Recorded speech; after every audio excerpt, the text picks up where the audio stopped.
It's the start of a new year. We're filled with hope and optimism for the months ahead, and we probably have a few goals or New Year resolutions, or at the very least, some vague intentions knocking around in our minds.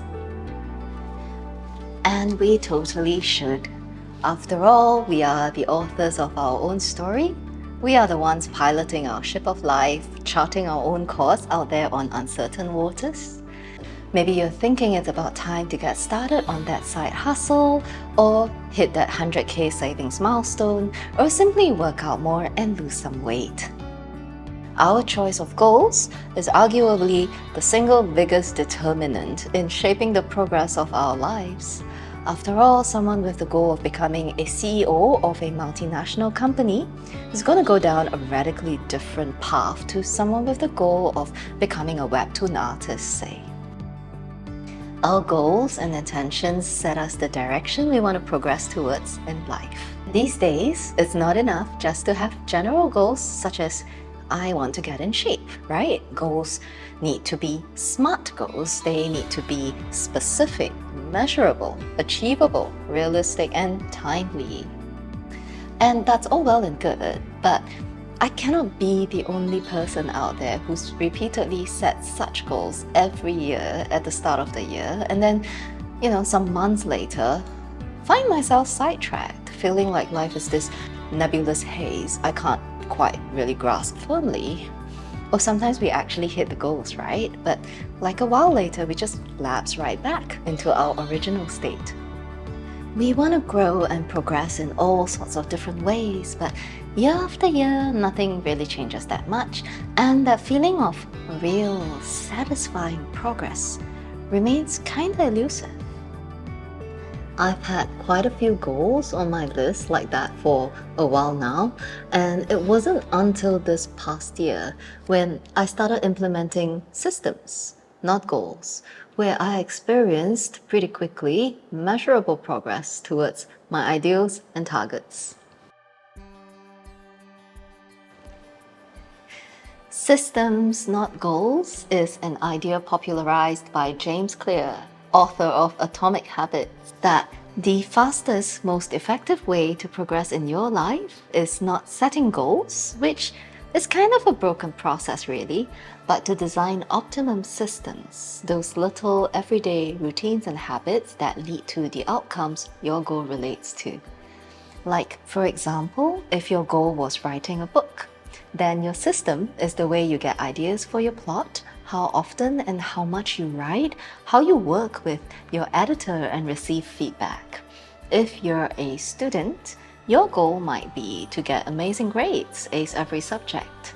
Your system would then be how you study, manage your time between the different subjects, and conducting exam practice. Goals alone kind of suck, they're an arbitrary target without an accompanying roadmap to get there, basically.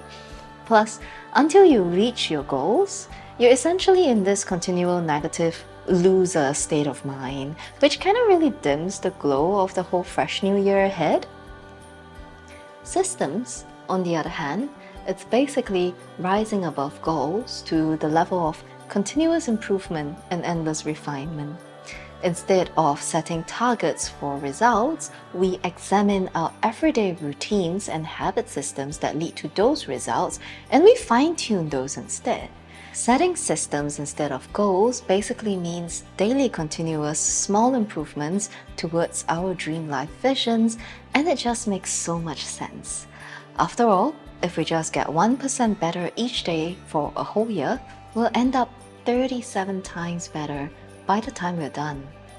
It never feels like our daily small choices make much of a difference at the time, but they add up and they compound over the long term into real measurable progress. For those of you who knew our story, our life, whether it was living frugally to save money for our fire in Bali, or learning the many different qualifications and skills to survive as a freelancer of all trades after quitting my corporate career, our life is basically testament to how all the little small changes daily really compounds and adds up to a massive progress in life. One of my systems in the past year relate to my goal of having a tidy and neat, clear living space. This relaxes my brain and allows me mental space for creative thoughts. Every day, though, the realities of our family life just gets in the way. It's just the two of us and the dog, but every day it's like a tornado. I don't know how it gets like this.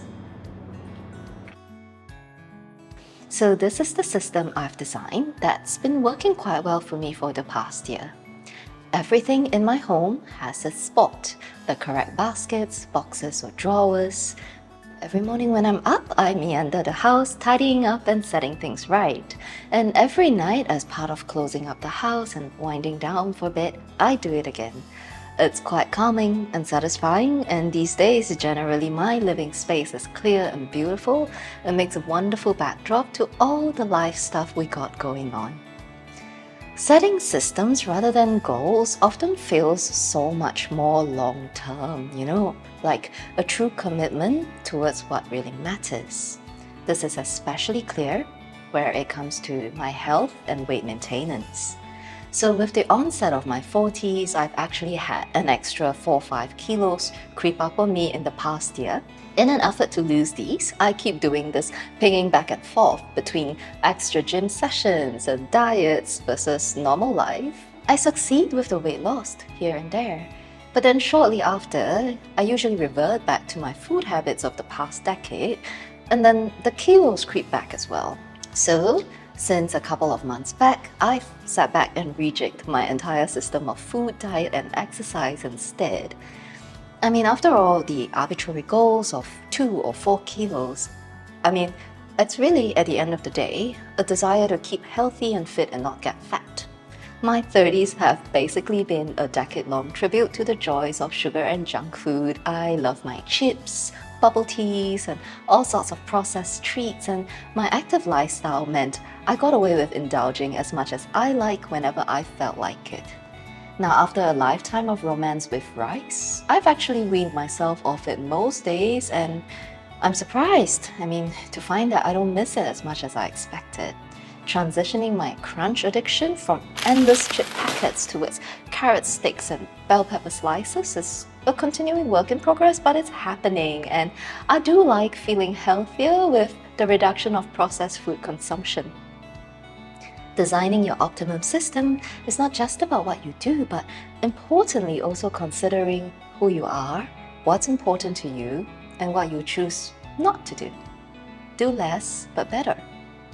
Clearly, our most important resources in life, our time, our money, our focus, our energy, it's all only available in limited quantities. So being intentional with how we spend these makes a huge difference in the progress we make.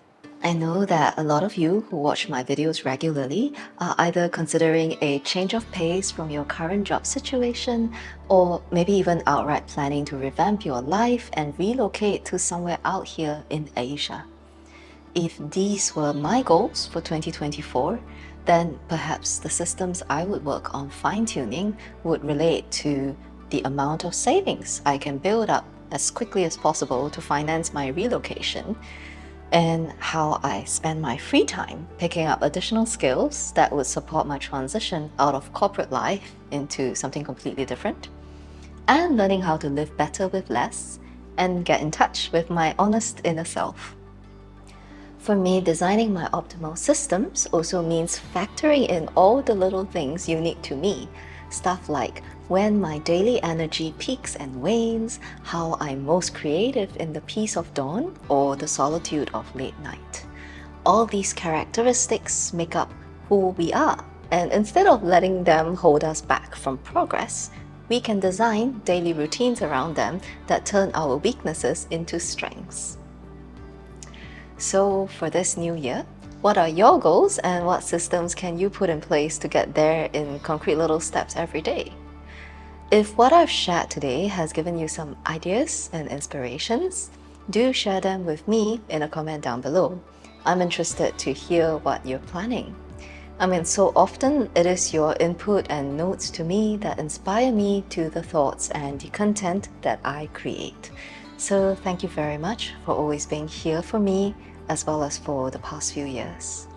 I hope this video resonates with you, and here's wishing you a very wonderful and happy 2024 ahead. Thanks again for staying with me till the end, and let's chat again soon in the next video. Bye!